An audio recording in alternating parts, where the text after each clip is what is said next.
2,000 years ago, they're lost. The reason why the so-called Jews do not believe that the Messiah came, because they wasn't there. The people that were there were the actual Israelites. Mainly the first 3 tribes, Judah, Benjamin, Levi, and some of the tribes of the northern kingdom. Oh, and going back to this thing about what about Africans? Now ISUPK, as soon as you say, well, I'm from Ghana, well, you're a Hamite. Well, where did you think you came from? If General Yohan or Captain Zariak or any of those guys from the ISUPK, which would be considered from the Southern Kingdom, if they did a DNA test, their line will all go back to West Africa. Whether it goes back to Senegal, whether it goes back to what's the other one? Senegal. Damn, there's another one, I can't think of it. It'll come back to me. But anywhere in this Sierra Leone.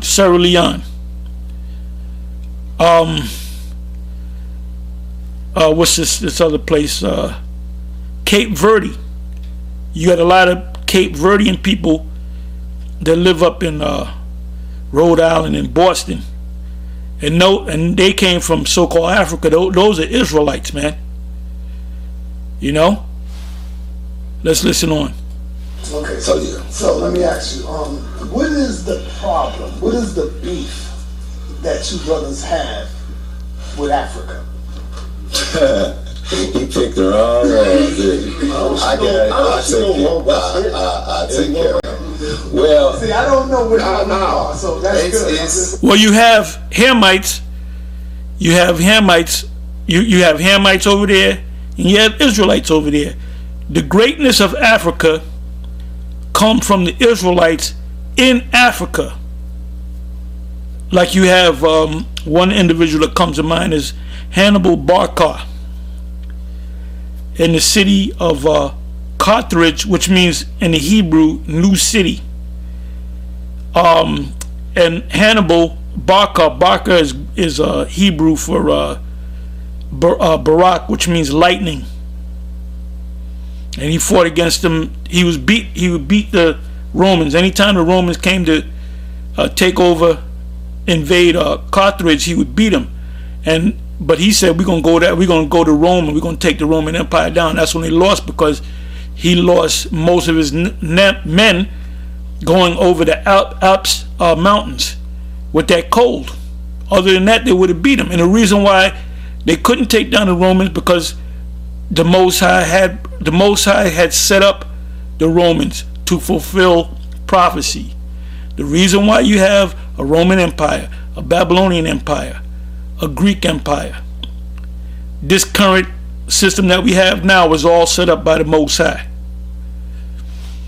You see, when you read the scriptures, you put the pictures in your mind.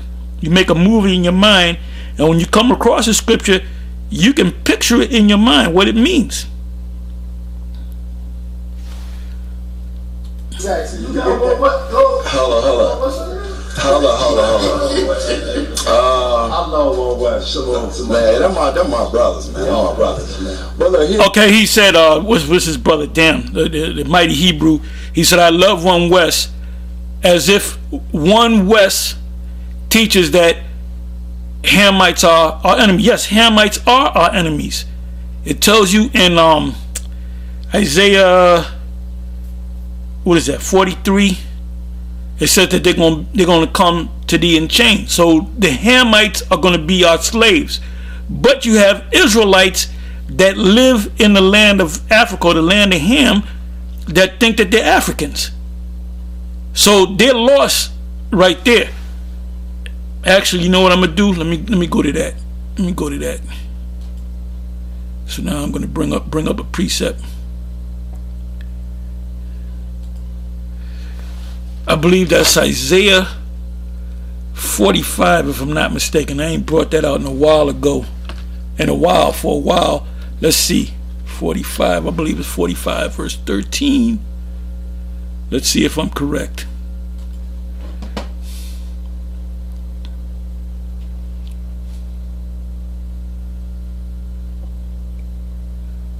Oh, I got it. Yep.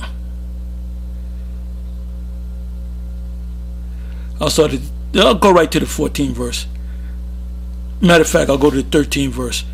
I have raised him up in righteousness, and I will direct all his ways, which are Israelites. Ultimately, the Most High is going to change us and make us righteous and put the new covenant in us. Because right now we're not under the new covenant. Well, the new covenant starts with Yahweh Shai bringing in the New Testament and a new covenant. But ultimately, the fulfillment of the new covenant will be when the Most High changes us. He shall build my city, and he shall let go my captives, not for price nor reward, saith the Lord of hosts. I have raised him up in righteousness, and I will direct all his ways. He shall build my city, and he shall let go my captives. So we're gonna be let go. Now the Most High raised up a righteous people, and he also raised up a wicked people. It says in the 14th verse, thus saith Yahweh, the labor of Egypt, the Egyptians, and the merchandise of Ethiopian, the so-called Africans, and of the Sabians, men of stature, men of great height, shall come over unto thee. Who? The Israelites in the kingdom. And they shall be thine. We're going to own them. They shall come after thee in chains. They're going to be chained up. They shall come over, and they shall fall down unto thee. They shall make supplication unto thee, saying, surely the Most High is in thee, and there is none else, there is no power. Verily thou art a power that hideth thyself, O power of Israel, the Savior. So they're going to acknowledge that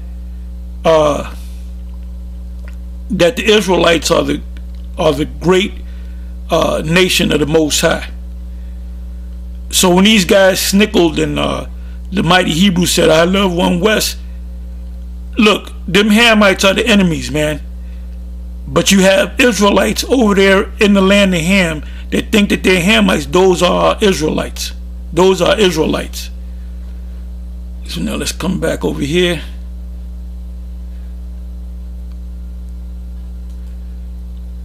I hope I can find that boy.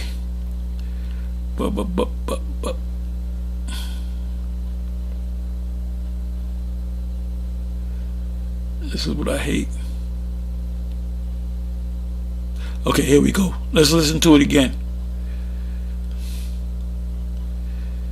So when they hit you about, well, what do you think about Africans? Well, you break them down. You say you got Israelites living over there in Africa thinking that they're Africans. Just like you have Israelites living in Spain thinking that they're Spanish. Just like you have Israelites living wherever they live thinking that they're those people if they look like those people. Here's the thing, now on a serious note. I never really built with you on this, so that's yeah, it's cool, and it's a lot of people who have misnomers as far as like the I don't really like all the terminologies. You got One West, or some people say New York-based Israelites, and you know you always think of ISUPK. Shout out to my man Captain Zariat, that's my dude right there. You know, and they go to 69 when their school opened up, and then of course eventually y'all know the history that a bunch of other schools broke off from there. Where it was similar in Chicago, but not similar. Because you got to think about it, that was 69. Ben Amin and them, 67. They 68 or 67. They left and went to Dimona in 67. So how long was they around before they left and went to Israel? So it's been Israelites in Chicago for a long time, going all the way back to the late 1800s. Absolutely. You know, like our teacher, Brother Bowie, was taught by Brother Stern, and Brother Stern was taught by Casey, and Casey was, before that was Prophet Cherry. Right. So we go back to the 1800s. So that's why. Well, you got to put Abba in the mix, and we teach and believe that Abba is Elijah, pursuant to Malachi, the 4th chapter. You'll see that some of the concepts of the Chicago-based Israelites are a little different than some of the concepts of what you call One West Israelites out of New York. Like, for the most part, most of us don't believe in a chart, a 12 tribes chart. Well, then you're going off, because what is Ezekiel, the 37th chapter, all about? Why did the Most High make a big deal about the tribes coming together. Put ye on one stick, Judah and his companion. Put you on another, Joseph, the stick of Ephraim and his companion. Bring them six together. So when somebody, I'm merely paraphrasing what Ezekiel 37 chapter is talking about. We just believe we are the lost tribes of Israel. Yeah, but how can you pinpoint who an Israelite is? You know, if a Puerto Rican come up, how do you know that guy's an Israelite or not? Or West Indian, or Dominican, or Cherokee. I mean, how do you know who's to say who's an Israelite and who's not an Israelite if you don't have a tribe, a 12-tribe chart? For the most part, we believe this. For the most part, although there's exceptions, the Southern Kingdom is over here in the West, which comprises of Judah, Benjamin, and Levi. You know, it's arguable if Simeon and other people came over eventually. You see what I'm saying? So, well, that's your 12-tribe chart. Those kind of fundamental things are different. Of course, we agree on all of the laws, statutes, and commandments, and we are the people. And another thing, a lot of times, most of the Chicago-based Israelites basically call Caucasians or white people Gentiles, whereas the one West call them Esau, Edomites. Well, they're both. They're Gentiles, but they happen to be a particular race of Gentiles, which are Edomites. If you don't understand that the so-called white man are Edomites, then you're lost. You don't have all the pages of the book. And this is why we don't debate with these guys, man, because it brings nothing but confusion. But at the same time, we don't deny that Esau is whitish looking too. We just don't believe all white people come out of one man. Absolutely. You see what I'm saying? Just like all black people don't come out of one man. You see what I'm saying? So those really the only fundamental differences. But other than that, it's what was your initial question though? About the Africans. What is I'm glad you said that. So, for example, the brothers whose house we in right now, beloved Prince Asiel. Prince Asiel now. The term that was used on them back in the 60s and a lot of the other Israelite temples and camps out of Chicago, before there was ever a term Black Hebrew Israelite, which is actually an FBI coined term. It's an FBI coined term. It's racist. And people that say it, like the urban apologists, they do it on purpose to get... He's right on that. He's right on that. Under our skin. That's another one. Yeah, we got y'all too. Yeah. You got that like the vocab Malones. This is a rip.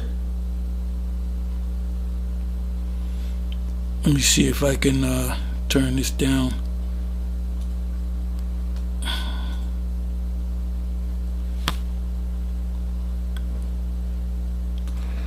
Okay, back. Hold up. Let